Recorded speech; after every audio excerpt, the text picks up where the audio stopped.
Here is a real life video of someone having deathbed visions.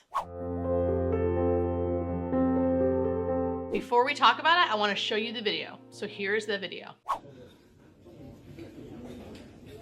Mama, Mama， 你看到你妈妈是不是？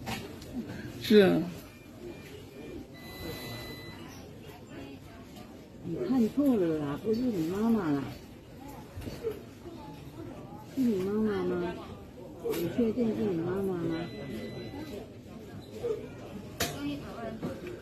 妈妈，妈妈，妈妈。 When I first saw that video, it almost brought me to tears because of how that elderly man, who they said was 94, the way his voice sounded so childlike when he said he was seeing his mother, like the way he was calling for his mom almost brought me to tears. I don't know how you guys felt, but that was so captivating to me. So in that video, there is a elderly man in the hospital who is seeing his mom and calling for his mom. And then I think it's his daughter who is saying, "Did you say you saw your mom? We don't see your mom." And then he keeps pointing and saying, "Mom, mom, mom." And then at the end, he waves and smiles. Now that is a perfect example of end of life visioning, because people think people see these visions at the very, very last days of their life, but really it usually happens about a month before someone dies. And as you can see in that video, he is fully alert. Now I can't say for sure if he's oriented because I'm not there and asking him questions to make sure he's oriented, but he is alert. He's alert,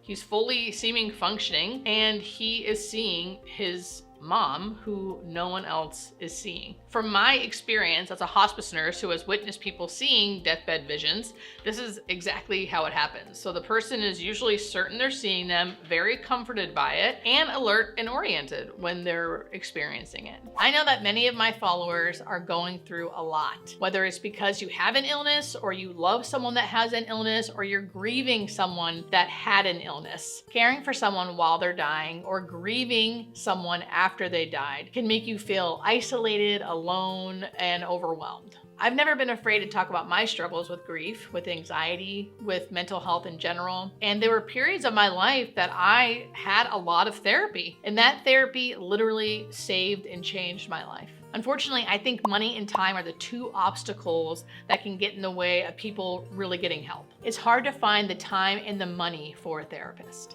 That's why when BetterHelp asked me if I wanted to work with them, I was thrilled because I love BetterHelp. BetterHelp makes mental health care affordable and accessible, the two things that are obstacles. If you don't know where to start, just go to BetterHelp's website. You can fill out a questionnaire, and within a few days, they will connect you with an online licensed therapist. I personally have had many friends and many family members use BetterHelp, and they loved it. I especially think it would help people who are home being caregivers because it's really hard to leave the home for specific appointments. So now you can have the comfort of therapy in your own home. If you think you can benefit from this, and I think everyone can, you can go to betterhelp.com/hospice nurse Julie, or I'll leave a link with a discount in the description. So let's talk about what this is and why it's happening. So visioning. Visioning is an end-of-life phenomena that happens to at least, probably more, but at least about 60% of all people worldwide. So it happens across cultures, across nations, doesn't just happen in one area. This is a deathbed phenomena that happens across the world. We don't know why it happens. I hate to say this to you, we don't know why it happens. There are theories, of course. People talk about DMT being released or oxygen being low, or medications causing this. Those are theories. Those are not proven, and we don't know why it happens. The reason why I talk about it all the time is because it happens so often. I want to normalize the fact that this happens so people talk about it more. The more people know that it's normal, the less they'll fear talking about it. What can visioning be? So visioning is always comforting. So people will be seeing people that bring them comfort. Even if they don't know who they are, they will still say, I feel comforted by them, or at least, no, they don't scare me. They feel comforting. Sometimes visioning will be of deities. So if you have a certain religious belief, people will see Jesus, people will see God, people will see Buddha, people will see certain angels sometimes. It just depends on the person's beliefs and for what they see. Sometimes people will hear music, see certain scenes. They'll say, oh, it looks so beautiful, whatever it is. They're seeing something that we don't see. The point of visioning that we notice is that it brings comfort to people. And I will say, I know what it looks like when someone has delirium, when someone has ICU psychosis, when someone is being affected because of low oxygen or because of medications. I have seen what that looks like in patients. Visioning, from what I've experienced, is not that. It's usually very clear, very comforting. It looks different. Just like this video. This man, you can tell, is excited that he is seeing something that we cannot see, his mother. You can see the comfort it's bringing him. You can see how excited and how almost little boyish he is for seeing his mother again. It's like that. This is a perfect video to show you what visioning is like. Let's watch it again. 你看到你妈妈是不是？是啊，你看错了啦，不是你妈妈啦，是你妈妈吗？你确定是你妈妈吗？妈妈，妈妈，妈妈。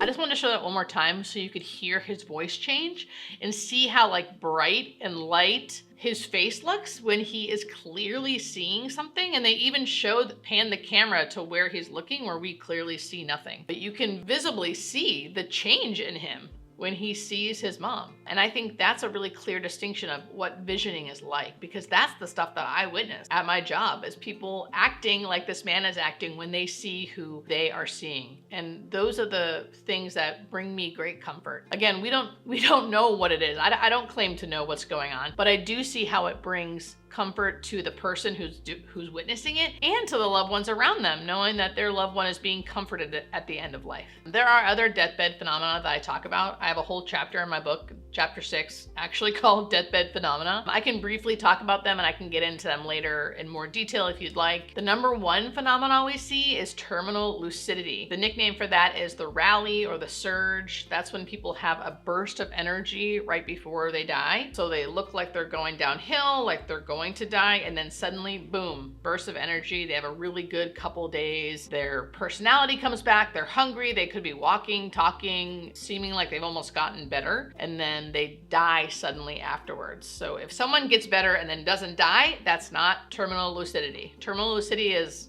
down, up, and then they die shortly after. I talk about that a lot, and it's good to educate people that that happens so they're not shocked when the person does die. We don't know why it happens, but it happens in about 1/3 of all of our patients. The other ones are the death stare, the death reach. Those two things go along a lot with visioning. It's where people will stare to the corner of the room and not lose their stare, right? And sometimes they'll be talking, sometimes they'll reach their arms up. That's the death reach, where they're like reaching and saying mom, or saying someone's name, or just smiling and reaching up. That's the death reach. The last phenomena has a lot to do with timing. People will choose when they die. They'll wait until everyone is in the room, and then they'll finally take their last breath. They'll wait for the distant cousin to come into town, and then they'll finally let go. Or they'll wait till everyone leaves the room, which really upsets families sometimes, thinking, oh, they died alone. But a lot of times it seems that people want to die alone. They will wait until everyone leaves, and then they'll finally let go. And then I've also seen people literally choose when they're going to die. They want to make it until their daughter's wedding. They get to their daughter's wedding. A couple days later, they die. These are things we can't explain, but we see them so often that I literally created a whole chapter in my book just to talk about it, to educate everybody that these are normal things that happen at the end of life that we can't explain.